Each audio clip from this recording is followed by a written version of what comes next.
नमस्कार साथियों, मैं हूं आपका भाई आशुतोष यादव। तो साथियों, जैसा कि आप लोगों को पता होगा, कल हम लोग पढ़े थे संविधान सभा की समितियों के बारे में, और आज हम पढ़ेंगे संविधान सभा में वाचन। संविधान सभा में वाचन क्या होता है? संविधान सभा में वाचन का मतलब पहले हम लोग समझ लेते हैं, उसके बाद इसको पढ़ते हैं। वाचन का मतलब होता है, इसको इंग्लिश में कहा जाता है रीडिंग या फिर रिव्यू। रीडिंग का मतलब होता है पढ़ना, और रिव्यू का मतलब होता है पुनः पढ़ना, पुनः देखना। अर्थात कहने का मतलब ये है कि हमारा संविधान बनकर तैयार हो चुका है, उसको एक बार फिर से पढ़ करके देखा जाएगा कि कहीं पर कुछ गलत वलत तो नहीं हुआ है उसमें। बस उसी चीज को ही वाचन कहा जाता है। और हमारे संविधान में 3 वाचन हुआ था, अर्थात कहने का मतलब है 3 बार लगातार बैठक हुआ था। और पहला वाचन कब हुआ था उसको देख लेते हैं। पहला प्रथम वाचन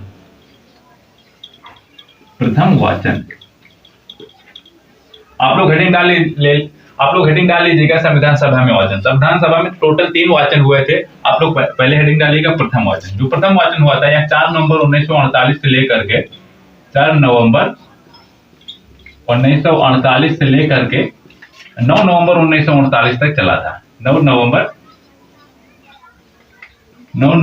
1948 तक चला था। और जो हमारा द्वितीय वाचन है, जो ये द्वितीय वाचन है, यह है 15 नवंबर 1948 से लेकर के 15 नवंबर 1948 से लेकर के 17 अक्टूबर 1949 तक चला था।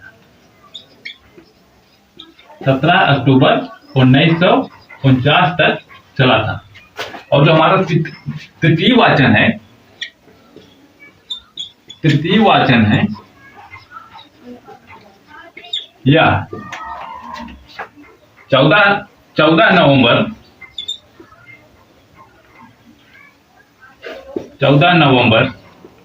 1949 से लेकर के 26 नवंबर 1949 तक चला था। 26 नवंबर 1949 तक चला था। अब हम ये देख लेते हैं कि ये वाचन इसका मतलब ये हुआ, जो पहला वाचन था वह 4 नवंबर 1948 से लेकर के 9 नवंबर 1948 तक चला था। और फिर बीच में छुट्टी चल रही थी। 9 नवंबर 1948 से 15 नवंबर 1948 तक बीच में छुट्टी कर दिया गया था, कुछ रहा होगा रीजन। फिर उसके बाद 15 नवंबर 1948 से लेकर के 17 अक्टूबर 1949 तक चला। फिर बीच में कुछ दिनों के लिए छुट्टी हो गया था। फिर उसके बाद 14 नवंबर 1949 से लेकर के 26 नवंबर 1949 तक ही चला। और 26 नवंबर 1949 को ही हमारा संविधान पूर्णतः बनकर के तैयार हो गया। एक मतलब संविधान सभा के द्वारा ये कह दिया गया कि भैया देख लीजिए, अब हमारा संविधान बनकर के तैयार हो गया है। जब 26 नवंबर 1949 को हमारा संविधान बनकर के तैयार हो गया, तो इसी दिन लागू क्यों नहीं हुआ? आप लोग अभी आगे पढ़ोगे कि हमारा संविधान 26 जनवरी 1950 को लागू हुआ। 26 नवंबर 1949 को क्यों नहीं लागू हुआ? अभी इसको हम आगे डिस्कशन करते हैं। आप लोग इसको स्क्रीनशॉट ले लीजिए एक बार।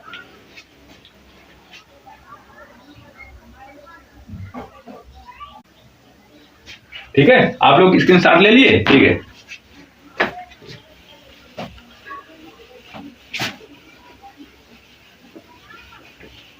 अब हम 26 नवंबर 1949 जो हमारा ये दिनांक है, जिस दिन हमारा संविधान पूर्णतः बनकर के तैयार हो चुका है, अब हम इस दिन को और क्या क्या हुआ था उसको थोड़ा संविधान के बारे में देख लेते हैं। उसके बाद हम अभी पढ़ेंगे कि 26 जनवरी 1949 को क्यों नहीं लागू हुआ हमारा संविधान। 26 जनवरी 1950 को क्यों लागू हुआ, अभी इसको हम देखते हैं। 26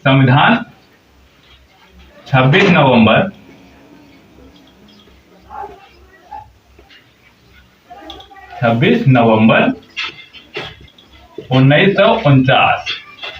आप लोग एक डेट याद रखिए, इसी दिन हमारा संविधान बनकर के तैयार हो चुका था, और इसी दिन हमारा संविधान आंशिक रूप से लागू हुआ।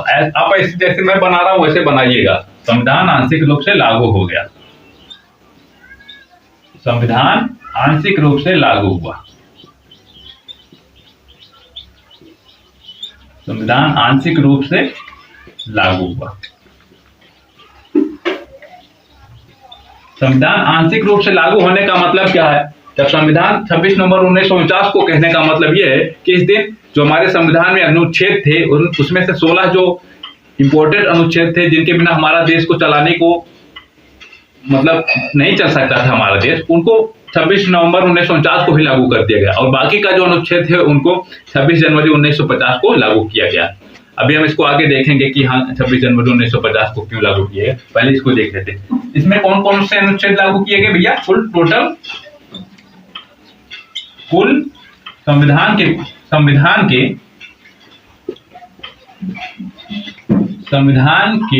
16 अनुच्छेद इसी दिन लागू कर दिए गए। इसी दिन लागू कर दिया। अब वह 16 अनुच्छेद कौन कौन से थे उनको हम देख लेते हैं। और इसी दिन ही 16 अनुच्छेद लागू कर दिया। और 16 अनुच्छेद कौन कौन से थे हम उनको देख लेते हैं। अनुच्छेद नंबर 5, अनुच्छेद नंबर 6, अनुच्छेद नंबर 7, अनुच्छेद नंबर 8, अनुच्छेद नंबर 9। उसके बाद फिर अनुच्छेद नंबर हमारा 60, उसके बाद हमारा अनुच्छेद नंबर 324, उसके बाद फिर हमारा अनुच्छेद नंबर 366, 367, फिर 300 हमारा 79, 379, 380, 388, 391, 392, 393, 394।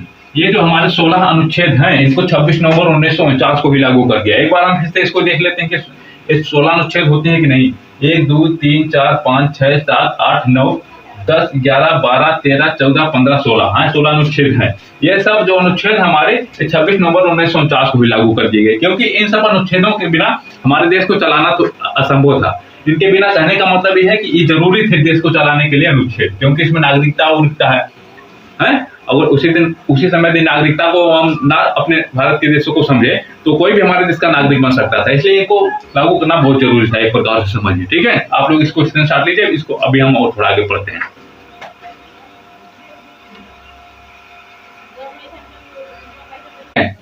अब हम इसको इरेज कर रहे हैं।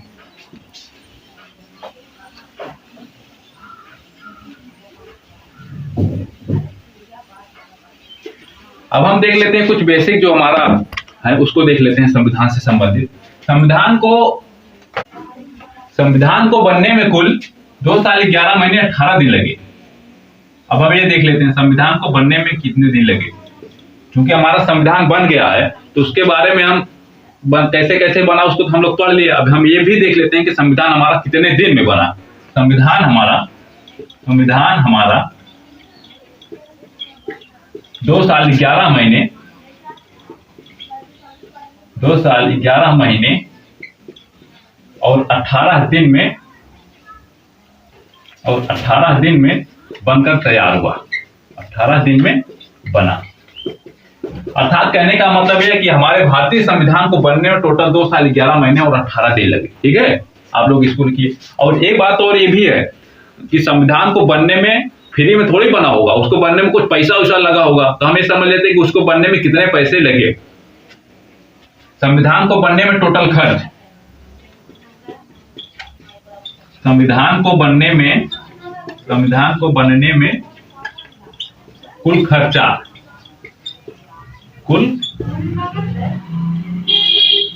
कुल खर्चा जो हमारा 63,96,729 रुपए लगे थे।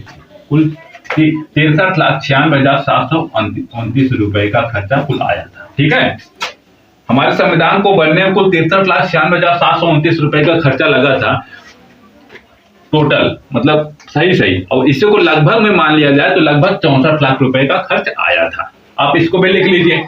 ठीक है,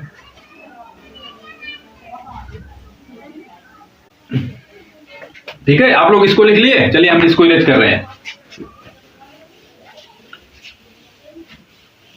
अब हम ये समझ लेते हैं कि जब हमारा संविधान जो है 26 नवंबर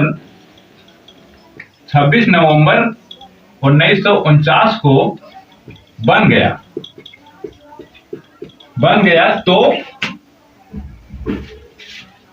तो 26 जनवरी 1950 को क्यों लागू किया गया?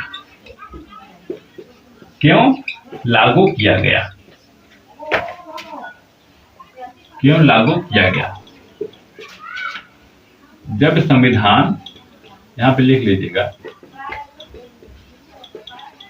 जब संविधान 26 नवंबर 1949 को बन गया तो 26 जनवरी 1950 को क्यों लागू किया गया? ठीक है, क्वेश्चन बनता है ना हमारा। ठीक है, तो इसके पीछे भी एक कहानी है। 26 जनवरी 1950 को इसलिए लागू किया गया क्योंकि 26 जनवरी 1929 की बात है कि जब हमारे अविभाज्य भारत में, अर्थात कहने का मतलब है जब हमारे भारत का बंटवारा नहीं हुआ था, तो उस समय पंजाब प्रांत के लाहौर शहर में कांग्रेस पार्टी के द्वारा एक अधिवेशन किया गया और उस अधिवेशन में कांग्रेस के उस अधिवेशन के जो अध्यक्ष थे उनका नाम था पंडित जवाहरलाल नेहरू। और पंडित जवाहरलाल नेहरू ने ये अंग्रेजों से कहा था कि अंग्रेजों, आप लोग हमको आजादी दे दो, नहीं तो हम आज ही के दिन हम खुद से अपना आजादी ले लेंगे, हम अपने आप को खुद से ही सिद्ध कर दें, खुद ही सिद्ध कर देंगे कि हम आजाद हो गए। अर्थात कहने का मतलब यह है कि आजाद करते हो तो ठीक है, नहीं करते हो तो हम खुद ही से अपना खुद ही से डिसाइड कर देते हैं कि हम आजाद हो चुके हैं। ठीक है, तो उसी और 26 जनवरी 1929 को इस अधिवेशन में उन्होंने कहा था कि हम 1930 तक के 26 जनवरी 1930 तक हम अपने आप को आजाद सिद्ध कर देंगे। ठीक है, और 26 जनवरी 1930 को ही पंडित जवाहरलाल नेहरू ने रावी नदी के किनारे झंडा फहराया और सभी लोगों को इकट्ठा करके, और उन्होंने अपना ये सिद्ध कर दिया कि आज हम आजाद करेंगे। ठीक उसी दिन को याद करने के लिए पंडित जवाहरलाल नेहरू ने यह कहा कि 26 नवंबर 1949 को संविधान लागू नहीं किया जाएगा। अर्थात कहने का मतलब यह है कि हम 26 जनवरी 1950 को अपना संविधान लागू करेंगे। ठीक है, बस यही कारण था 26 जनवरी 1950 को संविधान लागू करने का। अब अधिवेशन क्या होता है? अधिवेशन आप लोग समझ रहे हो तो ठीक है, नहीं समझ रहे हो तो अधिवेशन का मतलब होता है बैठक, कई लोगों को जुटा करके सभा इकट्ठा कर लेना और उसी को बैठक कहा जाता है। ठीक है, आई होप कि आप लोग हमारी बातों को समझे होंगे, और ना समझे हो तो अपने मन में जो डाउट आ रहा है उसको कमेंट में करके पूछिएगा।